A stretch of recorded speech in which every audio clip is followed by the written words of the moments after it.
you doing? How would you describe your play style as a center? Where do you feel you're most Um, in all honesty, I think that I have the capabilities through God to play in all schemes, gap, zone, whatever a team needs me to do. But I think my best intangibles definitely has to be being smart, being quick, and being able to hold point. last year? Broderick Jones went first round. What is it about that Georgia program that develops offensive linemen like that? Oh yeah, so I think Coach Smart has done a tremendous job of getting some great offensive line coaches, starting with Coach Pittman and Coach Luke, all the way to Coach Stacy Searles. And I think they have done a tremendous job of just developing us. And I would even say going back to Eddie Gordon, he played a big role in a lot of those guys. So I think it just goes back to getting some qualified guys and guys taking the coaching. Have you gotten to speak to Broderick throughout this process? I've talked to him a little bit. What did he say to you? Just making sure that I take advantage of my opportunities. That was the biggest thing. Just trying to tell me, I guess, some of the hiccups and things that he may have came across to try to avoid, to just make sure that I can have the ultimate success for myself. Cedric, talk to me, a little bit about your love for sports. Where did it start, and also did you meet with Cincinnati Bengals? So, my love for sports, I think my earliest memory of my love for football probably came up with Chris Johnson. Absolutely loved him with the Titans. Dude was electric. That was also one of the first drawings I've ever done was of him. So that's probably the first time I realized, like, this would be pretty cool to be able to play this sport one day. So I probably started with him. And then as far as the Bengals, I did not meet with them. Hey, Cedric, have you met with the Las Vegas Raiders? I've not. And what would it mean to you to get to play for a storied franchise like that? I think it would be an amazing opportunity. I think the biggest thing for myself is whatever team I get to, I want to try to come in as soon as possible and try to help to add to their culture, because ultimately the goal is to win. I think that the draft is an amazing opportunity, but it's one stop. Ultimately, once you get there, the goal is to try to win. And I think it starts there. Cedric, you said you've been playing in scheme, but is there a preference for you as a lineman, gap versus zone? Is there one that you prefer blocking over run defense? Not at all. I think the biggest thing is just getting in the system, learning the playbook, and going from there. Whatever I'm asked to do, I'm willing to do. Have you met with the Seahawks since Christmas? I have not. Have you met with the Buccaneers at all this No, I have not. Man, I expected more of a Cajun feel to what happened in New Orleans back then. Well, I can't, I guess, act in that way uh, as far as professional settings or being in Georgia, because nobody would understand what I'm talking about. So, um, definitely when I get around people from New Orleans and Louisiana, it comes out a lot more. But that's not a way that I can carry myself all the time because nobody would understand what I'm talking about. Is your name French or Cajun? My last name is actually Dutch. Van Pran is Dutch. Yes, I did meet with the Dallas Cowboys. I was able to speak to him. About 20 minutes, 15, 20 minutes. I think it went well. I was able to talk some ball, talk about some things I did well, some things I did not do well, and look forward to fixing. But I think it went great. Learned a lot about them, their organization, great organization. So I think the meeting went very well. I did meet with the Chicago Bears. Yes, ma'am. I spoke to everyone. I think it was another great interview as well. I think that's something that I've been able to do through this process so far is be able to get in front of some guys and have great interviews. The Steelers seem to be putting together a Georgia offensive line with Darnell and Broderick. How would you fit in with those guys? Yeah, it's funny you called Darnell a lineman, but um, I think it would be a great fit for sure. Being back with some of the guys from Georgia, being able to click with those guys, it would be amazing. A lot of chemistry there, so it's definitely would be something that we will look forward to try and I guess keep building that culture up over there because they have a great historic program. Hey, Cedric, you mentioned earlier about taking advantage of opportunities. When you're involved with NIL, normally you don't think of linemen, but there have been linemen who have started doing what NIL do. I know it's not a preoccupation, but what's been your involvement? As far as NIL, I didn't have a bunch of engagement there. I tried to do as much as I could, but ultimately the end goal was to try and win. That's not something that we accomplished this year, so failed season for myself. You classified yourself as a smart center. What does a center need to know to be classified like that? Everything. everything. I think it's that simple. You need to know the ins and outs. You need to know what the quarterback's thinking. You need to be a great communicator. So I think all of those things matter. Question in the back. Question in the back. Oh man, Mims is a great teammate. Absolutely love that guy. He has this infectious energy about him. Lights up a room when he walks in.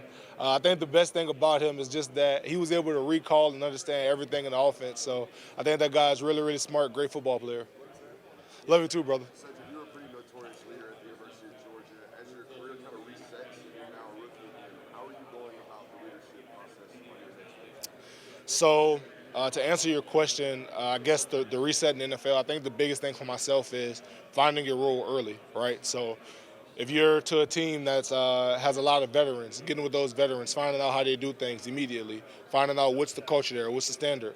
And then I think after that, it's trying to, into the next couple of years, add your own flair to that to help build, to help add in a good way to what's going on there. And if you're going to a team that's maybe a little bit younger, doesn't have a lot of different leaders, is stepping up as one and bringing some of the things that you learned at Georgia about winning and how to prepare and all of those things and try to incorporate it to the NFL to hopefully create a system and a culture of winning there.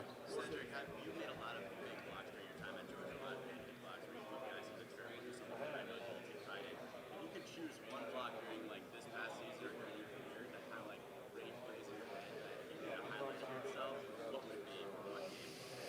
I would say I would have to go back to my sophomore year just because it was my first year playing, redshirt freshman year. I would either say the Tennessee game on the road, pulled around and made a big block.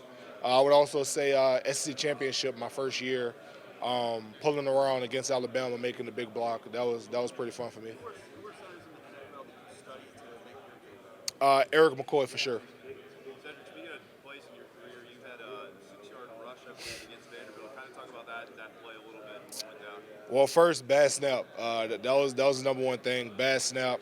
But up until that point, if I'm remembering properly, we were losing, and that was a big third down in that game. So after the mistake, the biggest thing for myself was realizing you got to make a play because I didn't want to really hear what was going to be said to me on the sideline. So at that point, you try to make a play and keep the drive going. So what went into your decision not to play in the Senior Bowl, and what do you want to show teams this week? So I was advised by my agent not to. That was the plan he had for myself, and I trust him. So that's what I did. Other than that, my plan this week is to show that I can play all three interior positions and just try to be as smooth as possible. So as the center, how personal do you take that role of being the quarterback? It's extremely personal to be the quarterback of the offensive line. I think the biggest thing in football you can have is trust, and that's something that I take very, very personal.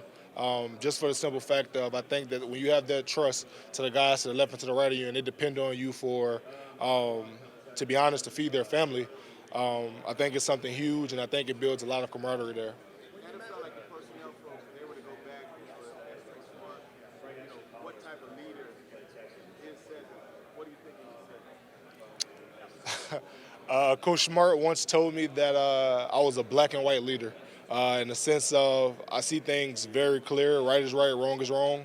There is no in between, and if the standard is right, that's what we're going to do.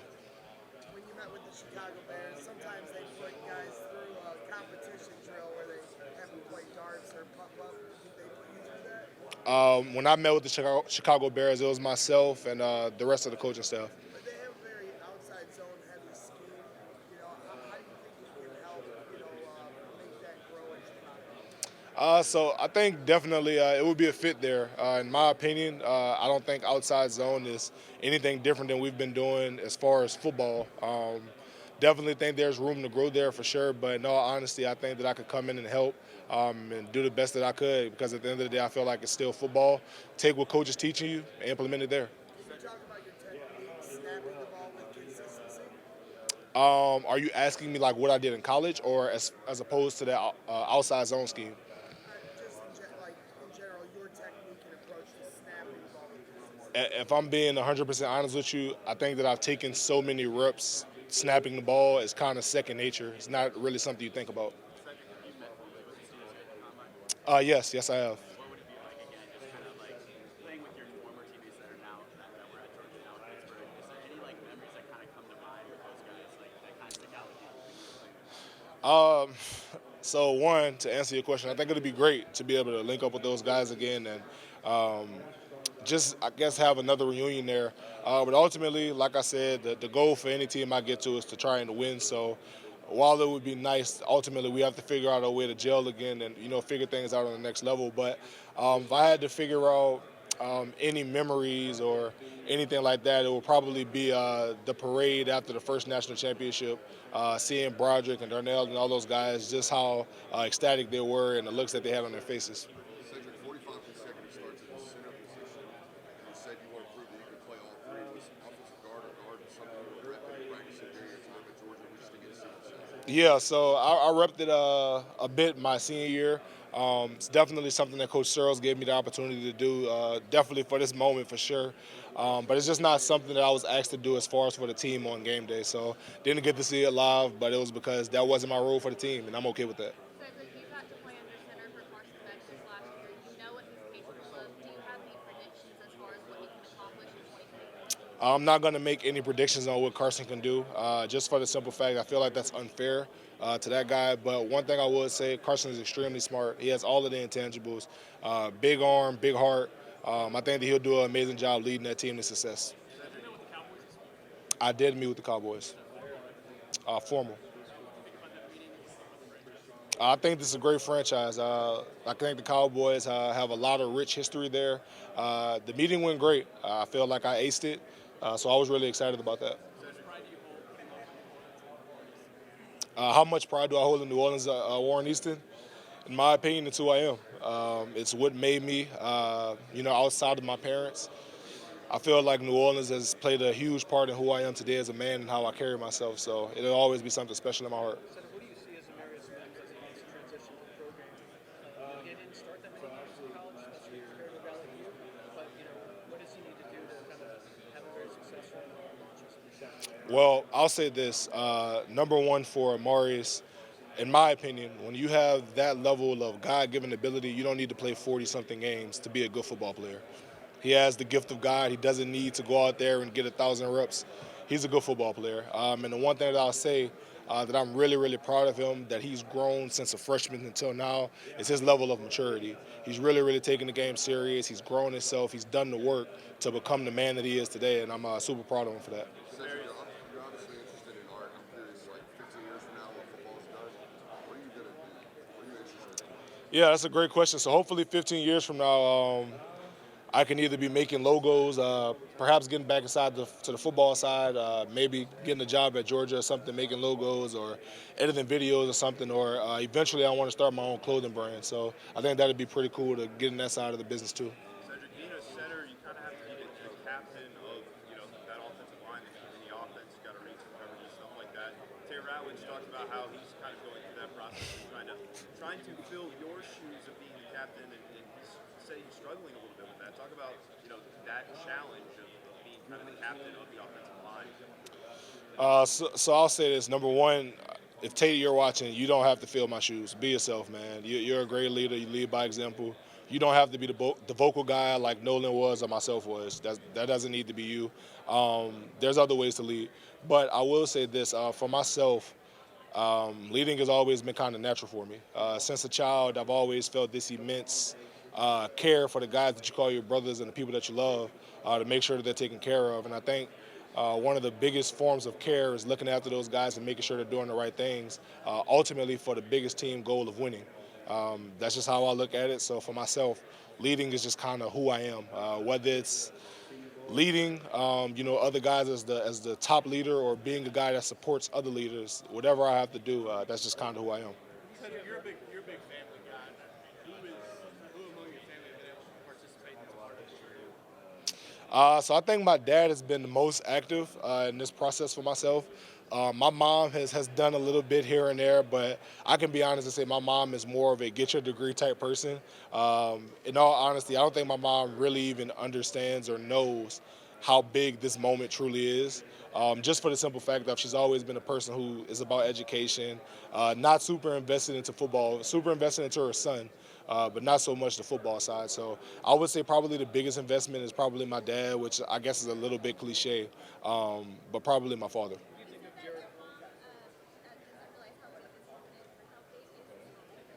I think this moment is huge. And I say that she doesn't understand how big the moment is for the simple fact of she's not a huge football fan. She's more of a person, get your education, that type of thing. Yeah, so for myself, though, this is a huge moment. This is a thing that you've been praying for since a child, something that, not to, speak in a harsh way, but something that you would have done some bad things for as a kid to get to this moment. And I think that's just the biggest thing is just honing in on this and understanding that although you may have things that don't always go your way or you may feel some type of way, enjoy the moment, man. This is something special, something that's been I guess given to you by God, and just be super grateful for it. Did you give any pointers to Jared Wilson stepping into that spot? Jared Wilson? Have I given him any pointers? Yeah, so Jared, we talked a lot. I got Jared going probably about 2 years ago, watching film with me and just teaching him different things on how to dissect film and what you're looking for, how to figure those guys out. And I think Jared is going to be amazing this year. I really, really do think that Jared has a big year coming for him. I'm super excited for him and I'm praying for him. God bless y'all. Appreciate it.